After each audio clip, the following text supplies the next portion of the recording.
Hai teman-teman, welcome back to my channel Narasri Utami. Nah teman-teman, di video kali ini kita akan membahas teori intelijensi bagian kedua. Kalau di minggu kemarin kita udah bahas juga nih teori intelijensi. Nah kali ini kita akan melanjutkan teori-teori tersebut. Kita ingat-ingat dulu nih, di minggu kemarin kita bahas apa aja sih? Pertama, kita bahas ada orang namanya Francis Galton. Dia itu menerangkan bahwa intelijensi itu merupakan kemampuan sensori. Jadi orang yang sensorinya baik, melihat, mendengarnya baik, berarti dia memiliki intelijensi yang baik pula. Terus habis itu dikritik oleh Binet. Binet bilang intelijensi itu tidak berhubungan dengan kemampuan sensori, tapi intelijensi itu berhubungan dengan faktor yang namanya faktor tunggal. Bilangnya ada tunggal aja, dikenal dengan teori monogenetik. Setelah itu ada Thorndike. Thorndike itu menjelaskan bahwa intelijensi adalah terdiri dari faktor ganda dan terdiri dari 3 kemampuan abstraksi, mekanik, dan sosial. Selanjutnya dikenal lagi Spearman. Spearman menjelaskan bahwa intelijensi itu terdiri dari 2 faktor atau two factor teori. Nah, Spearman ini fenomenal waktu itu. Dia menjelaskan bahwa intelijensi itu terdiri dari faktor umum dan faktor spesifik. Selanjutnya ada Thurston, dia menambahkan dari Spearman bahwa intelijensi terdiri dari 7 faktor. Terus nambah lagi nih Guilford. Guilford tuh menelurkan teori bahwa intelijensi itu terdiri dari 120 model. Nah, kalau di yang kali ini kita akan membahas intelijensi menurut teori-teori terbaru lainnya. Belakangan ini, beberapa puluh tahun yang lalu maksudnya, itu ada ahli namanya Howard Gardner. Dia mengkritik kenapa sih intelijensi itu selalu berhubungan sama matematika dan verbal aja. Di sekolah tuh yang dites kemampuan matematik dan verbal seseorang gitu. Alat intelijensi pun kayak gitu ya. Alat intelijensi itu ngetes tentang kemampuan berhitung, kemampuan mengingat, kosakata semacamnya itu. Nah, si Gardner itu bilang kalau sebenarnya orang yang pinter nari itu juga harusnya dikatakan orang yang intelijen dong, gitu kan. Gitu. Nah, akhirnya Howard Gardner menawarkan teori yang dinamakan teori multiple intelligence. Ada 7 macam intelijensi menurut Gardner. Sebenarnya udah bertambah ya, sekarang ada yang bilang 8 ya, tapi awal mulanya si Gardner tuh bilangnya 7. Nah, 7 macam intelijensi itu menurut Gardner pertama, intelijensi linguistik. Masih sama, yaitu verbal lah, tentang kemampuan kosakata seseorang, membaca, menulis, berbicara, mendengar. Selanjutnya ada kemampuan intelijensi matematik logik, yaitu yang digunakan untuk memecahkan problem berbentuk logis simbolis dan matematika abstrak. Kayak ada X, Y, kayak gitu-gitu. Terus ada intelijensi spasial. Nah, ini biasanya orang-orang arsitek, orang-orang yang butuh dimensi bangun ruang gitu. Itu dia dikatakan perlu kecerdasan intelijensi spasial, digunakan dalam mencari cara untuk berpindah dari suatu tempat ke tempat lain karena bisa membayangkan objek spasial 3 dimensi secara bagus di kepalanya gitu. Selanjutnya ada intelijensi musik.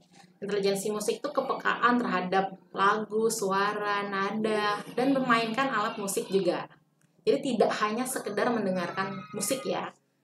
Ada juga selanjutnya intelijensi kinestetik. Itu diperlukan untuk aktivitas-aktivitas yang olahraga, atletik, menari, seperti itu. Jadi orang-orang yang atlet itu dikatakan memiliki kecerdasan kinestetik. Selanjutnya juga ada kecerdasan interpersonal. Itu adalah ingat ya, inter itu adalah dengan orang lain, inter. Digunakan dalam komunikasi dengan orang lain, memahami orang lain, berinteraksi dengan orang lain. Orang yang memiliki kecerdasan interpersonal biasanya tuh dia punya banyak teman, mudah bergaul, mudah menempatkan diri, seperti itu. Selanjutnya ada intelijensi intrapersonal. Itu diperlukan untuk memahami diri sendiri.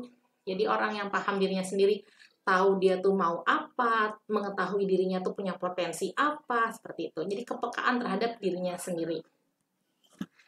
Ini adalah gambarnya. Ada 1, 2, 3, 4, 5, 6, 7 gitu ya. Nah, kalau tambahannya itu ada intelijensi naturalistik gitu kata Howard Gardner. Tambahannya. Jadi intelijensi naturalistik itu adalah yang kepekaan terhadap kondisi alam sekitar. Orang-orang yang suka terhadap tumbuh-tumbuhan, batu-batuan, seperti itu. Itu adalah Howard Gardner. Cuman kelemahan dari Howard Gardner, dia belum bisa menunjukkan bukti ilmiah dan alat tes. Seperti itu. Selanjutnya ada Sternberg. Nah, Sternberg itu bilang kalau Intelijensi terdiri dari 3 aspek. Aspek komponensial, aspek eksperiensial, dan aspek kontekstual. Jadi praktis, kreatif, dan analitis. Orang tuh memiliki 3 kemampuan berpikir seperti itu, menurut Sternberg. Nah, kita mulai masuk ke berdirinya atau enggak sejarah teori intelijensi yang dipakai di tahun 2020 ini. Ada Raymond Cattell. Dia lahir 1 abad yang lalu ya, 1905. Jadi Cattell ini merupakan muridnya Spearman. Kalau kita ingat yang Spearman itu yang menelurkan teori 2 faktor teori G dan S. Nah, si Cattell ini muridnya Spearman dan mengembangkan teori malah yang berbeda gitu sama Spearman. Jadi bukan melanjutkan teori yang Spearman, tapi dia malah menelurkan teori yang berbeda. Jadi kalau Spearman bilang teori itu intelijensi itu terdiri dari faktor general dan faktor spesifik G dan S, tapi kalau Cattell itu bilang bahwa intelijensi itu terdiri dari faktor general yang generalnya dibagi menjadi 2 bagian. Bagian yang pertama dinamakan fluid intelligence atau nanti kita kenal dengan GF, dan crystallized intelligence atau nanti kita kenal dengan GC. Ini tonggak sejarah, si Cattell tuh menelurkan itu bahwa ada yang namanya fluid intelligence dan ada yang namanya crystallized intelligence. Kita bahas satu-satu. Fluid intelligence sering juga disebut fluid ability. Kalau kita artikan dulu nih, fluid itu artinya apa sih? Fluid itu artinya cairan ya. Jadi kalau kita bayangin cairan itu kan dipindah ke satu bentuk akan mengikuti bentuk lainnya, dipindah lagi akan mengikuti bentuk lainnya. Nah, fluid intelligence itu seperti air yang bisa mengikuti bentuk-bentuk di mana ia ditempatkan. Kita lihat contohnya ya. Jadi fluid intelligence itu mengacu pada kemampuan individu dalam menyelesaikan masalah baru dengan menggunakan kemampuan reasoning atau penalaran. Jadi misalnya bagaikan air ditaruh di dalam mangkok. Terus habis itu dia mampu menyelesaikan masalah menggunakan penalaran untuk mengikuti mangkok. Terus habis itu nanti ditaruh di bentuk lainnya. Dia akan menyesuaikan lagi dengan cara menyelesaikan masalah dengan mengikuti bentuknya seperti itu. Kayak kita ya, kayak hidup nih. Kita sekarang punya masalah bangun tidur, mikir gini, aku habis bangun tidur mau mandi dulu apa makan dulu? Masalah kan? Habis itu kita menalar. Kalau makan dulu nanti bisa sikat gigi sekalian. Habis itu selesai itu masalah. Terus nanti ketemu lagi masalah baru. Nah, fluid intelligence adalah kemampuan individu untuk menyelesaikan setiap masalah-masalah baru menggunakan kemampuan penalaran. Si GF ini, fluid intelligence, itu dipercaya Cattell merupakan hasil dari belajar insidental dengan lingkungannya, insidental individu dengan lingkungan. Jadi kemampuan kita belajar menyelesaikan masalah baru yang mencakup penalaran induktif maupun deduktif dan dipengaruhi oleh faktor biologis dan neurologis. Jadi faktor biologis maksudnya usia, neurologis itu ya kemampuan berpikir, kemampuan perkembangan otak kita ini. Jadi kemampuan penalaran seseorang itu dipengaruhi oleh usianya dan perkembangan otaknya. 5 tahun dan 8 tahun gitu. Penalarannya beda kan? Nah, makanya si fluid intelligence itu dikatakan dipengaruhi oleh faktor biologis dan neurologis karena penalaran itu berbeda antar usia. Nah, fluid intelligence itu dipercaya oleh Cattell merupakan bentuk dari fungsi faktor biologis dan neurologis yang sangat rentan dipengaruhi oleh pertambahan usia. Artinya, kalau anak-anak, bertambahnya usia pada anak-anak, itu bertambahnya kemampuan penalaran mereka.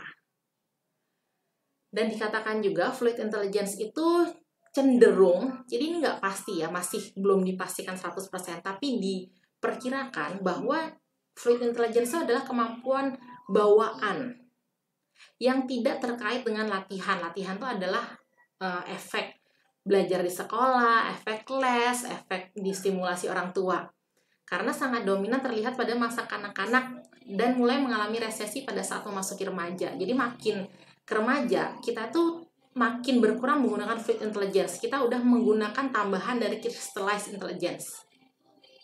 Paham nggak? Jadi misalnya gini, anak-anak tuh kalau menyelesaikan masalah, dia hanya menggunakan penalaran mereka. Kebanyakan gitu. Bertambahnya usia, orang tuh akan menyelesaikan masalah menggunakan penalaran dan pengetahuan. Ya kan? Kita kan sekolah, kita baca buku, kita dengerin YouTube, dengerin podcast, pengetahuan kita nambahkan. Nah, pengetahuan itu nanti masuknya crystallized intelligence. Jadi kalau fluid intelligence itu tadi bukan sekedar ya, bukan cuman juga, itu adalah kemampuan yang menyelesaikan masalah menggunakan penalaran dan itu dikatakan bawaan. Nah, kalau crystallized intelligence itu disebut sebagai crystallized knowledge. Kalau kita tahu knowledge, itu adalah kemampuan yang berasal dari pengetahuan yang sangat bergantung pada pendidikan, sekolah, dan akulturasi dari budaya kita, serta resisten dari dampak pertambahan usia. Itu adalah crystallized intelligence. Maksudnya gini, jadi GC, crystallized intelligence itu merupakan kekayaan pengetahuan seseorang, kekayaan bahasa, kekayaan informasi, konsep yang disimpan dari hasil belajar melalui pendidikan formal, informal, serta pengalaman hidup. Udah kebayang belum? Jadi crystallized intelligence itu sangat bergantung dengan di mana dia sekolah, gimana seberapa banyak dia baca buku, seberapa banyak dia dengerin podcast, dengerin YouTube. Itu adalah belajarnya seseorang kan. Kalau dengerin hal yang belajar sih, kalau dengerin YouTube-nya, dengerin yang enggak ya enggak belajar ya. Gitu. Itu adalah crystallized knowledge. Jadi crystallized knowledge itu pengetahuan yang kita dapat dari lingkungan, dari pendidikan formal, dari keluarga, dari baca buku gitu. Itu menjadi knowledge dan menjadi kristal di dalam long term memory kita. Kristal, keras, kaku, membeku, mengkristal gitu ya. Jadi ada terus. Nah, sedangkan crystallized intelligence itu berkaitan dengan kemampuan penyelesaian masalah yang didasarkan pada kemampuan yang didapat sebelumnya. Kita bandingin sama fluid intelligence. Fluid intelligence itu adalah kemampuan menyelesaikan masalah menggunakan penalaran. Jadi tanpa pengetahuan dia bisa nyelesain masalah. Contohnya alat tes yang pakai fluid intelligence itu alat tes CFIT. CFIT itu kan alat tesnya cuma kayak gambar, atau teman-teman yang suka TKA, TKA sih? Tes potensi TPA, tes potensi akademik. Itu kan adalah ada yang gambar-gambar tuh loh, yang kotak kayak gitu-gitu. Nah, kita harus mencari jawaban yang benar dari sekedar gambar-gambar. Nah, itu adalah penalaran. Jadi kita nggak perlu ngapalin sejarah, nggak perlu ngapalin geografi, cuma lihat soal-soal itu kita bisa menentukan kecerdasan seseorang. Itu adalah fluid intelligence. Tapi beda sama crystallized intelligence. Crystallized intelligence itu pengetahuan yang didapat dari belajar. Jadi orang yang sekolah dan orang yang tidak sekolah itu akan memiliki crystallized intelligence yang berbeda. Begitu. Anak yang remaja yang terstimulasi oleh lingkungannya dengan remaja yang terlantar itu akan berbeda crystallized intelligence-nya. Paham ya? Sekarang paham kan? Gitu deh. Nah, itu tadi teorinya Kettle. Lalu ada yang namanya Horn. Horn itu muridnya Kettle, murid S3-nya si Kettle. Si Horn ini melanjutkan teorinya Kettle yang dinamakan Kettle-Horn atau GFGC. Jadi Horn itu mengembangkan dua faktor dari yang si Kettle tadi, fluid intelligence dan crystallized intelligence GFGC. Itu dengan memasukkan tambahan 4 kemampuan, yaitu ada di sini. Pemrosesan visual, memori jangka pendek, jangka panjang, dan kecepatan pemrosesan. Jadi dia berpikir bahwa intelijensi seseorang itu berkaitan sama kemampuan seseorang mengingat sesuatu yang jangka pendek, mengingat sesuatu yang jangka panjang, dan intelijensi seseorang itu juga dipengaruhi oleh kecepatan seberapa cepat seseorang memproses informasi. Ada kan orang yang dikasih informasi kayak sekarang nih nonton video, ada yang langsung paham, oh ya paham, tapi ada yang ulang dulu deh, ngomong apa sih? Ulang lagi deh. Nah, itu adalah kecepatan pemrosesan informasi. Jadi si Kettle-Horn ini dia sudah menerangkan intelijensi, menjelaskan teori intelijensi sudah berdasarkan fakta-fakta. Kan memori jangka pendek, jangka panjang itu udah fakta kan, ada gitu. Nah, dan mereka memasukkan fakta itu ke dalam teorinya mereka. Itu si Horn. Jadi si Kettle-Horn ini, CH tadi, itu terus berkembang nih sampai sekarang.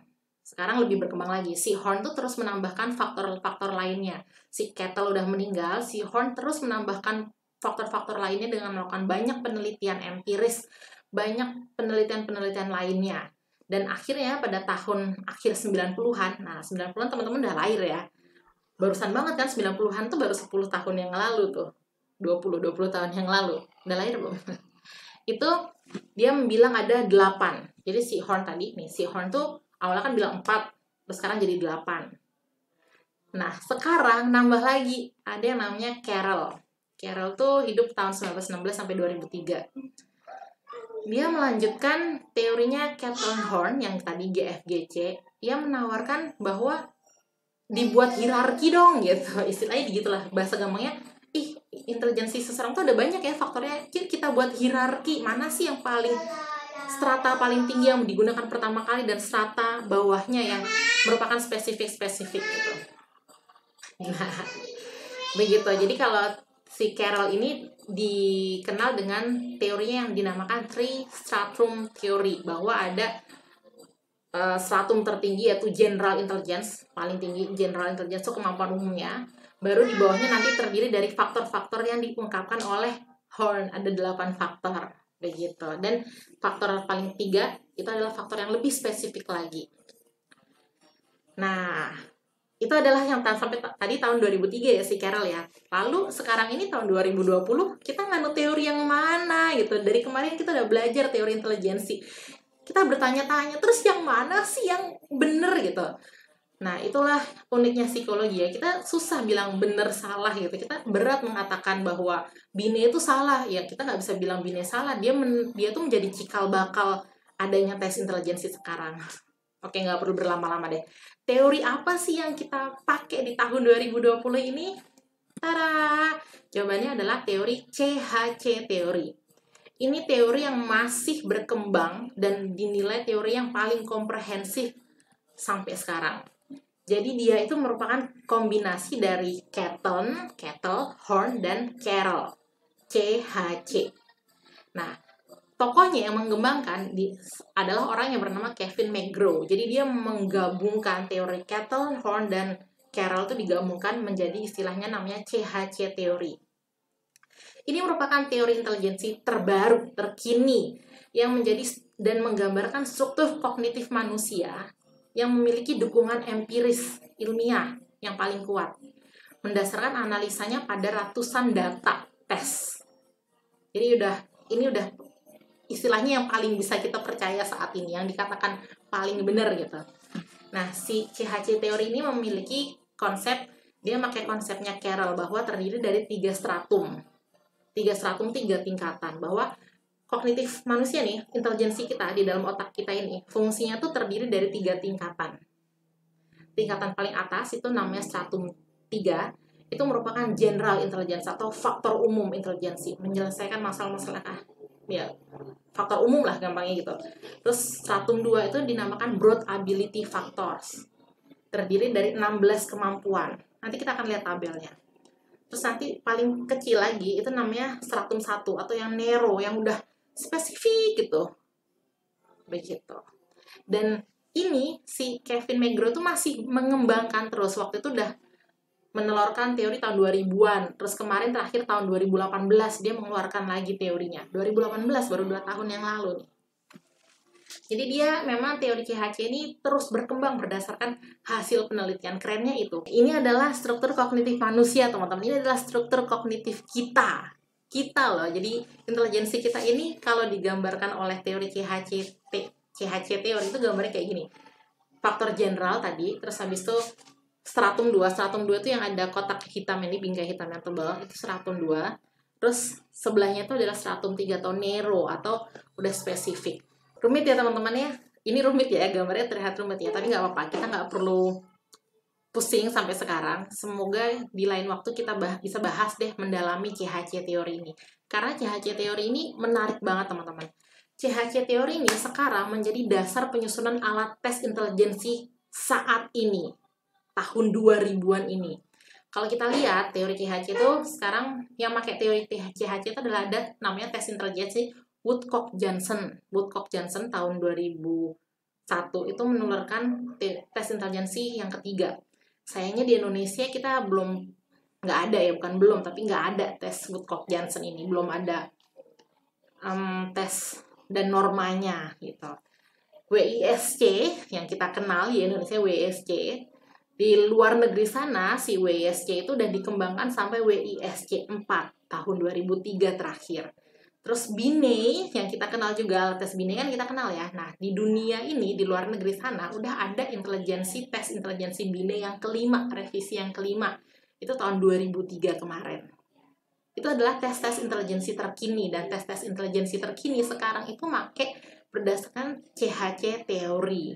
Karena CHC teori itu dikatakan teori yang paling komprehensif, yang udah melibatkan penelitian neurobiologis. Jadi kita lihat tuh struktur otak tuh kayak gimana sih. Oh, ada kemampuan ini itu disatukan. Jadi sekarang tuh teori intelijensi tidak terpisah dari pembedahan otak. Gampangnya gitu ya, bahasa gampang. Jadi kayak, oh, di otak kita tuh memang ada tuh kemampuan bahasa, berarti intelijensi itu ada dong, intelijensi bahasa. Nah, kayak gitu-gitulah gampangnya. Terus yang paling dekat dengan kita di Indonesia itu ada namanya tes intelijensi AJT. Ini buatan Indonesia, teman-teman. Ini buatan UGM. Jadi Universitas UGM itu waktu itu didanai oleh yayasan, sebuah funding personal. Subhanallah, kita doakan beliau yang membiayai penelitian itu menelurkan alat tes yang membanggakan Indonesia. Jadi Indonesia tuh punya alat tes terbaru, alat tes intelijensi terbaru yang namanya AJT, yang normanya udah norma Indonesia, sangat cocok dengan budaya Indonesia, dan dinormakan dari ujung Sabang sampai Merauke, dari berbagai usia. Tidak hanya anak-anak yang dijadikan norma, tidak hanya anak-anak kota, tapi juga sampai anak-anak desa. Nah, itu masih terhitung tes baru, yaitu baru keluar tahun 2018 kemarin. Penyusunannya udah lama, tapi baru di launching, kalau nggak salah sih tahun 2018 kemarin. Begitu, itu adalah alat tes terbaru. Jadi kita patut bangga, teman-teman. Indonesia juga punya alat tes yang berdasarkan teori CHC.